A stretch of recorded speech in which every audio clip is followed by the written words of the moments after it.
Hi friends, नमस्कार। आज हम लोग डिस्कस करेंगे एक्यूट एब्डोमेन में उन दो डिजीज़ के बारे में जो कि काफ़ी पेनफुल होती हैं और काफ़ी हद तक वो जानलेवा भी होती हैं अगर उनका समय से इलाज न किया जाए तो।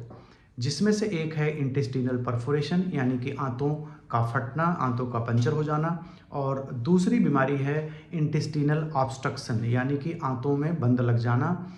ये दो बीमारियां ऐसी हैं जो कि अगर जिनका समय से इलाज न किया जाए तो ये काफ़ी ज़्यादा जानलेवा साबित होती हैं। अब हम दोनों में डिफरेंशिएट कैसे करेंगे, कैसे जानेंगे कि हमारी आंतें अब फट गई हैं, और हम कैसे जानेंगे कि हमारे आंतों में बंद लगा हुआ है। देखिए, अगर हम बात करें इंटेस्टिनल परफोरेशन की, आंतों में आंतों के पंचर होने की, आंतों के फटने की, तो इसमें आपको जो पेन होता है ऑल ऑफ सडन होता है, एब्रप्ट होता है, अचानक बहुत तेज सीवियर आपको पेन होता है, और पेट में इतना ज़्यादा दर्द होता है कि असहनीय होता है। और जो आपका पेट होता है वो स्टोनी हार्ड हो जाता है, यानी अगर आप पेट पे हाथ रखेंगे तो एक पत्थर की तरह एकदम से कड़ा आपको मिलेगा। उसका रीज़न ये होता है कि उसमें केमिकल पेरिटोनाइटिस हो जाती है, यानी कि जब आंतें फटती हैं तो आपकी आंतों के अंदर जो केमिकल होता है निकल के आंतों से बाहर हो जाता है। बेसिकली आंतें हमारी जो होती हैं वो हॉलो ऑर्गन्स हैं, पाइप की तरह होती हैं, और उसमें बहुत सारे केमिकल्स भरे हुए होते हैं। आंतें जब रप्चर होती हैं तो वो जो आपका केमिकल, यानी डाइजेस्टेड फूड होता है, अनडाइजेस्टेड फूड होता है, उसके साथ बहुत सारी और चीज़ें जो होती हैं, बैक्टीरियाज वगैरह जो आंतों के ल्यूमेन में होता है, निकल के बाहर आ जाता है। तो एक पेरिटोनियम झिल्ली होती है आंतों के बाहर, जिसकी वजह से उसमें एक इरिटेशन होता है, जिसको केमिकल पेरिटोनाइटिस कहते हैं। पेरिटोनियम मेम्ब्रेन में जो इन्फ्लामेशन होता है उसको पेरिटोनाइटिस कहते हैं। केमिकल पेरिटोनाइटिस होने के बाद उसमें बाद में इन्फेक्शन हो जाता है, जो फिर इन्फेक्टिव पेरिटोनाइटिस हो जाता है, और वहाँ पे जो आपकी पेट की जो मांसपेशियाँ हैं, मसल्स हैं, वो हार्ड हो जाती हैं, बिल्कुल स्टाउट हो जाती हैं। वो इसलिए होती हैं कि ये प्रोटेक्टिव फिनोमेना है। आपके पेट को ये पता चल जाता है कि इसमें कुछ गड़बड़ है, और वो ब्रेन को सिग्नल देता है। तो ब्रेन करता क्या है, मांसपेशियों को टाइट कर देता है ताकि आपके पेट पे कोई इंजरी और फर्दर ना हो पाए। तो ये प्रोटेक्टिव फिनोमेना है, जिसकी वजह से आपकी जो मसल्स होती हैं, मांसपेशियां जो कि रस्सी के समान होती हैं, वो बिल्कुल टाइट हो जाती हैं, जिसकी वजह से आपको बिल्कुल स्टोनी हार्ड, आपको पत्थर की तरह पेट आपका हो जाता है। टच करने पे स्टोनी हार्ड हो जाता है। बहुत अचानक आपको सीवियर पेन होता है उसमें। और क्या आपको होता है, चूँकि केमिकल पेरिटोनाइटिस हो गया, इन्फेक्शन हो गया, तो उसमें आपको फीवर भी आता है, उसमें आपको उल्टी जैसा महसूस होता है। और बाद में होता क्या है, धीरे धीरे करके अगर प्रॉपर ट्रीटमेंट न किया जाए तो आपका बीपी फिर फॉल करने लगता है, गिरने लगता है, आपको चक्कर आने लगता है, बेहोशी होने लगती है। अगर समय से इलाज न किया जाए तो इसमें जान भी जा सकती है।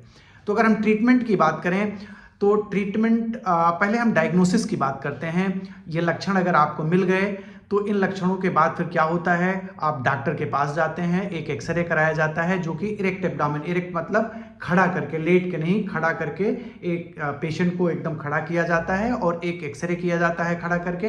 तो एक डायफ्राम के नीचे, उसमें अंडर डायफ्राम एक गैस का बबल दिखता है, ब्लैक ब्लैक कलर का, जिससे डॉक्टर उसको समझ जाते हैं कि इसमें परफोरेशन है। आप अल्ट्रासाउंड भी करा सकते हैं, उसका सीटी एब्डोमेन भी करा सकते हैं। तो डायग्नोसिस होने के बाद, बेसिकली जब ये डायग्नोस हो जाता है, तो आई बात ट्रीटमेंट पे। तो ट्रीटमेंट में इसका जो फर्स्ट लाइन है, इसमें एक तो नील ओरली कर देते हैं, यानी मुंह से कुछ खाना पीना बंद कर देते हैं, यानी कि अगर आप कुछ खाएंगे तो वो आंतों में जाएगा, फिर वो बाहर निकल के आएगा और कंडीशन को और वर्स करेगा, यानी कि और आपकी हालत खराब हो जाएगी। इसलिए एनपीओ कर देते हैं, नील पर ओरली जिसको बोलते हैं, मुंह से खाना पीना बंद कर देना। उसके बाद क्या करते हैं, तुरंत हॉस्पिटलाइज करते हैं, हॉस्पिटल ले जाते हैं, जिसमें डॉक्टर करते क्या हैं, आपको आईवी के थ्रू उसमें आपको फ्लूइड देते हैं, जिससे आपका बीपी कंट्रोल हो, इन्फेक्शन ना बढ़े, एंटीबायोटिक्स देते हैं, उल्टियाँ ना हो, गैस ना बने, पीपीआई और एंटीएमेटिक्स, पेन किलर्स, इस टाइप की चीज़ें देते हैं। देने के बाद आपको स्टेबलाइज करते हैं, आपका कुछ दर्द कम होता है। नाक से आपको नासोगैस्ट्रिक ट्यूब डाल देते हैं। उससे क्या होता है कि आपका जो सेक्रेशंस है वो बाहर उसको निकालते रहते हैं, जिससे आपको थोड़ा सा उससे भी कुछ राहत मिलता है। तो इसके बाद हम क्या करते हैं, जब पेशेंट स्टेबलाइज हो जाता है तो अल्टीमेटली होता क्या है, इसमें सर्जरी ही इसका ट्रीटमेंट है। अगर आंतें फट गई हैं तो इसमें इमरजेंसी सर्जरी होती है। मतलब ये है कि जितना जल्दी सर्जरी पेशेंट का हो जाए उतना ही पेशेंट स्टेबल होता है, उतना जल्दी इसमें रिकवरी होती है। यानी कि डायग्नोसिस होने के बाद पेशेंट को तुरंत ही पेशेंट का ऑपरेशन हो जाना चाहिए।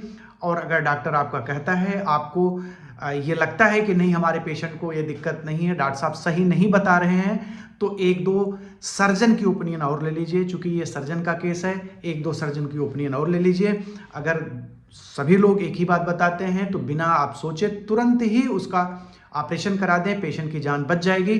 नहीं तो उस पेशेंट को आप बिल्कुल ही बचा नहीं पाएंगे, क्योंकि हमने अपने प्रैक्टिस में देखा है कई पेशेंटों को जो कि कहने के बाद भी, बहुत काउंसलिंग के बाद भी, समझाने के बाद भी नहीं माने, कहीं ले गए झाड़ फूंक करवाने के चक्कर में और पेशेंट की जान गंवा दी। तो इसमें बिल्कुल इसको इग्नोर नहीं करना चाहिए, डॉक्टर की बात माननी चाहिए। एक तो ये हो गया आपको इंटेस्टिनल परफोरेशन। कई बार इसमें ऐसा होता है कि जैसे आपके टायर में जो ट्यूब पड़ती है वो छोटी सी पंचर पिन पॉइंट होती है, तो उसमें थोड़ा सा लीक होता है। और होता क्या है, फिर वो अपने आप उसमें से हवा बहुत धीरे धीरे निकलती है, पता नहीं चलता। तो कई बार आंतों में पंचर इतना आंतों का जो परफोरेशन या पंचर इतना छोटा होता है कि उसमें से जो निकलता है वो धीरे धीरे निकलता है। जो उसमें केमिकल्स है, गैसेस है, वो निकलती हैं, बहुत धीरे धीरे निकलती हैं। सिम्टम भी उसी अकॉर्डिंगली आपको धीरे धीरे मिलता है।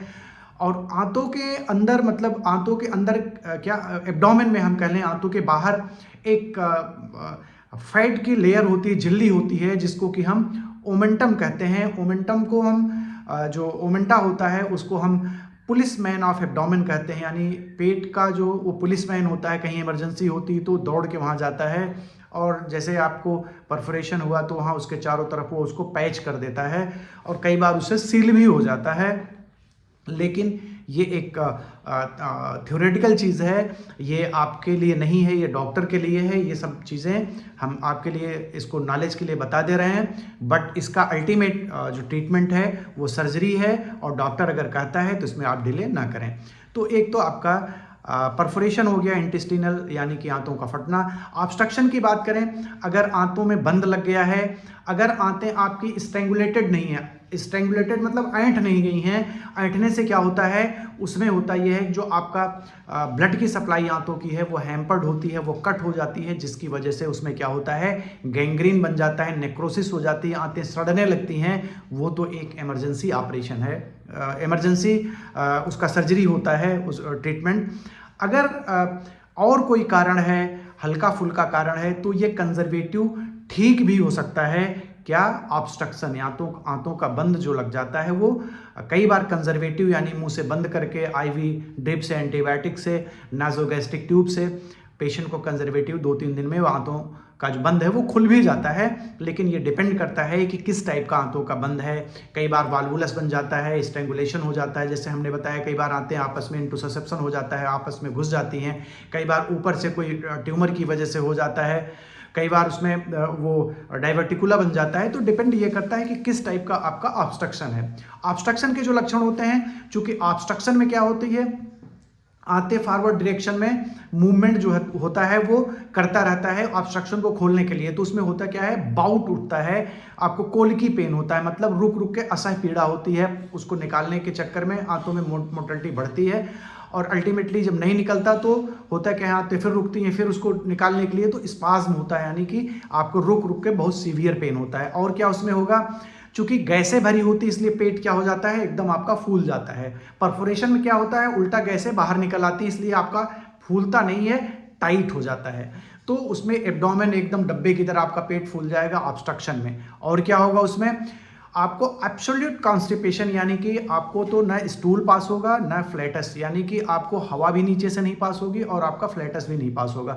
आपको प्रोजेक्टाइल वोमिटिंग होगी, बार बार उल्टियाँ होती रहेंगी, कि ताकि वो चीज़ें नीचे से नहीं जा रही हैं, तो रिवर्स जो पेरिस्टाल्टिक मूवमेंट होता है उसको उल्टी के रूप में आपके जो गैस्ट्रिक कॉन्टेंट्स हैं उसको निकालता रहता है। उसके अलावा क्या चीज़ें हैं, अगर पेट का दर्द बहुत ज़्यादा अगर बढ़ जाता है तो इसमें भी वही करते हैं कि तुरंत अगर ये सिम्टम मिल रहे हैं तो आप इमरजेंसी में हॉस्पिटल ले जाएं, एनपीओ करें, नील परोडली मुंह से देना बंद कर दें।